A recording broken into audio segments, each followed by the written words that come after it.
Градот на светлината, центарот на уметноста и модата, Париз, живее со лузните кои останаа од терористичките напади. Високо ниво на безбедност, измешана со непребол за жртвите од една страна, но и внатрешна битка во секој французин да не подлегне на стравот кој сакаат да го предизвикаат безумните насилници сокриени зад плаштот на идеологијата на ИСИС. И за време на овие новогодишни празници, жителите излегоа на улиците, по трговските центри, на панаѓуриите и плоштадите. Пазаруваа, се забавуваа, не подлегнаа на стравот.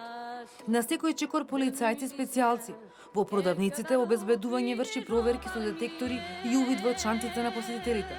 Предпазливоста тлее во воздухот. I don't think it's the same as before, but I also don't believe that we should change the way we go or where we go just because of this. I think we should stay together, feel for each other, be one group as Europe. I think that's one of the most important things. I'm French, and I go to the shop. I go to the cinema, to the theater. It's I think it's country safe. Yes. Yes, it's afraid to come in big cities. Well, we live in small cities, so we are. Yes, I was afraid to come in Paris today, but we can't stop to live. So you, how do you feel? I live in Paris during my childhood. I'm not afraid like my friends, but it's in my mind. I think everything is possible. So it's not the same like before the terror attacks. Yes, before and after the terror attacks, it's not the same mind. It's the same ideas we have in mind.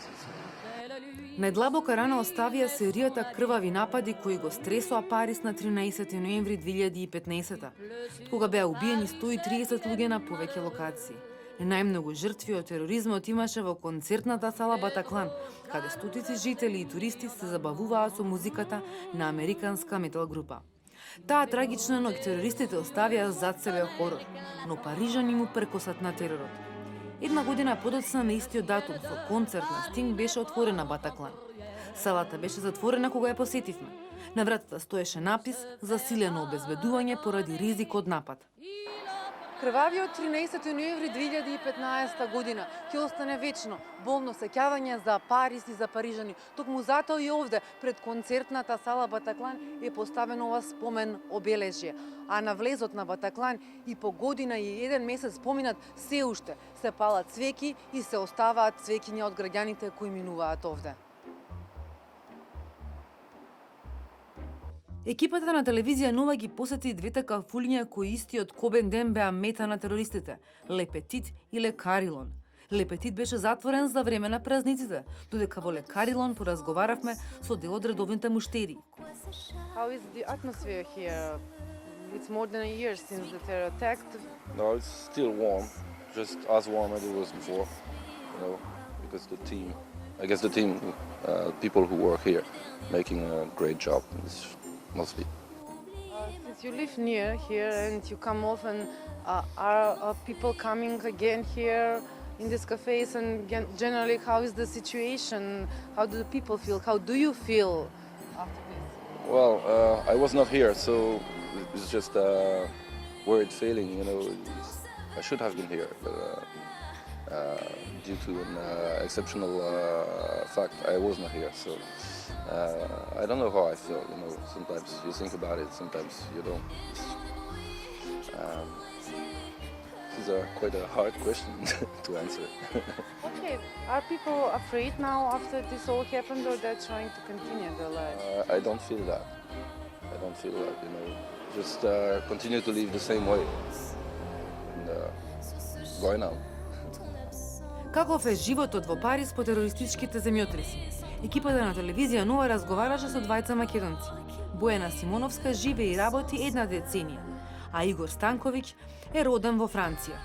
Парижаните, мислам и французите, имаат голем дух и се луѓе што едноставно живеат хедонистички, значи сакаат да живеат и тој дух мислам дека не би можел да се уништи, бидејќи се тип на луѓе кои што сакаат да излегуваат, сакаат да се дружат и го сакаат животот. И мислам дека така ќе продолжи во 2017. Тоа се настани кои се краткотрајни и да кажеме со силен да кажеме ефект во моментот, нели? И се чувствува страв во моментот, значи таа недела или така нешто. Али од друга страна па сега кога гледам назад, тоа траеше доста кратко и сега, да кажеме, не се баш чувствува нешто посебно. Меѓутоа можам да кажам дека још увек е ванредно стanje во Франција, веќе повише од година дена. Сите овие настани кои национални години може да влијаат врз председателските избори кои што се закажани за следната година и какво е расположението овде на граѓаните? Значи, еве сега е на преседник е од лева странка, значи социјалистичка партија. Мислам дека дефинитивно тој има изгубено многу, значи, у тек на овие минатите години и со овие настани, нели? Наравно дека су на успон десни странки и малку и подесно од десно, нели? Кои што барат да се Франција исклучи од Европска унија.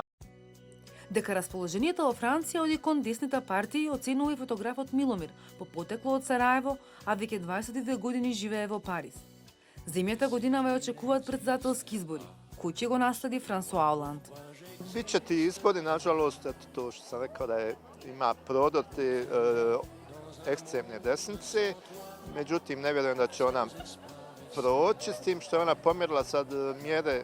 Sad se desnica, ova normalna, koja uzima njihove ideje, čak i ljevica malo igra tu, koketira, tako da generalno ide društvo udesno. Da ovdje ima i dosta stranaca, mislim ja sam jedan od tih stranaca koji je nekad došao. Ima, velika većina je sasvim ok, normalni, nažalost ima i ovi koji podrivaju sistem islamista, ima ti neki centara, obučavaju i vrbuju mlade koji dosta rade protiv svega što je u Francusku. Možda je to manjina, ali opet na nekih 7 miliona stranaca koliko ima u ovoj zemlji, to je dosta ljudi i mislim da i Francuska svojom nekom ranijom politikom sklanjanjem sve te imigracije u predgrađa stvorila te neke uslove da se ti ljudi prepuste sami sebi jednim dijelom, jer možda država nije dobro to radila svoj posao, nije dobro animirala i te ljude uključivala u društvo, davala im neku jednake šanse kao i ostalima, tako da su i drugi vrbovali, zato imamo te neke velike probleme. Generalno, mislim, nije isto kao i ranije, međutim, nisu samo ti teroristički napadi, uglavnom cijela je klima i malo je kriza u društvu, jačanje i desnice i ljudi malo ostaju bez para, tako da se osjeti ipak da nije to kao ranije, nema one bezbrižnosti, rahatluka, mada opet život teče dalje, opet izlazimo u svoje kafanice, radimo, družimo se, sve mada se osjeti u zraku da nije to više. Malo se ljudi povukli u sebe, već je malo manje turista, nažalost politika sa Marine Le Pen, sa ovom desnicom, prema strancima, prema svemu tome je isto jedan od tih problema današnjice.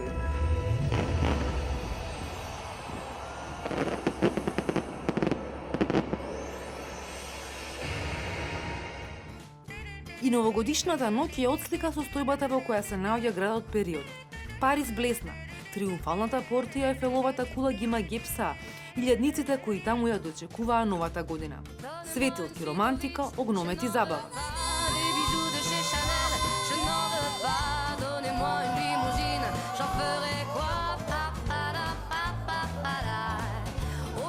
Но додека се движевме меѓу Трокадеро и Триумфалната порта се мешаа сликите. Наспроти еуфоричната атмосфера на младите и на туристите, Слики од полицајци, строги контроли на повеќе пунктови, подигнати бетонски блокови околу Шанзелизе, каде половина милион луѓе ја дочекуваа новата година, за да се спречи било како побит како оној од Ница или Берлин, кога терорист до камион влета во толпата. Сите кои се движаа кон непознатата авенија беа претресувани. Француските власти распределија 100.000 полиција и војска низ цела држава, за да обезбедат мирна новогодишна ноќ. Новинарите со кои разговараше телевизија Нова велат оваа година има најстроги безбедносни мерки. People seem a bit scared. They try to hide it, but you feel that there is a bit of pressure around the population. So people, they try to show that they are not afraid. They come to Paris to have this party, but you feel that there is a bit of they are a bit scared.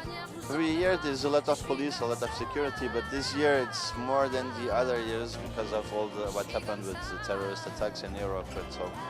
So this year you feel that there is a lot more of security. Проблемите со кои се соочува Франција влијаат и врз туризмот. Медиумите информираа дека и официјалните статистики го покажале тоа.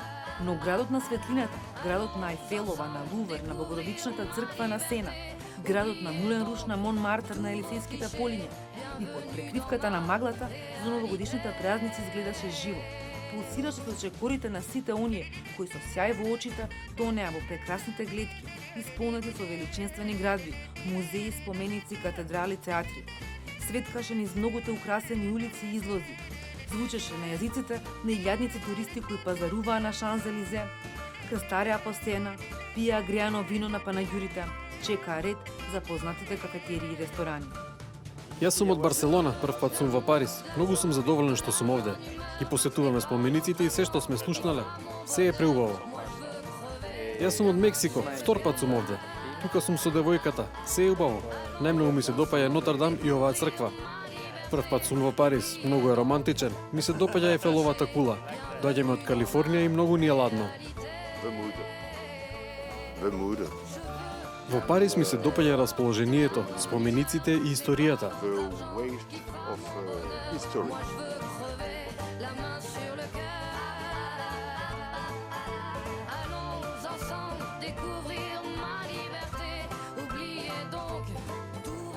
И по многуте немили настани кои што се случија изминатите години. Французите во најголем број продолжија да живеат со девизата за слобода, еднаквост и братство. Се надеваат дека и во новата 2017 година ќе има среќа, мир и разбирање помеѓу луѓето.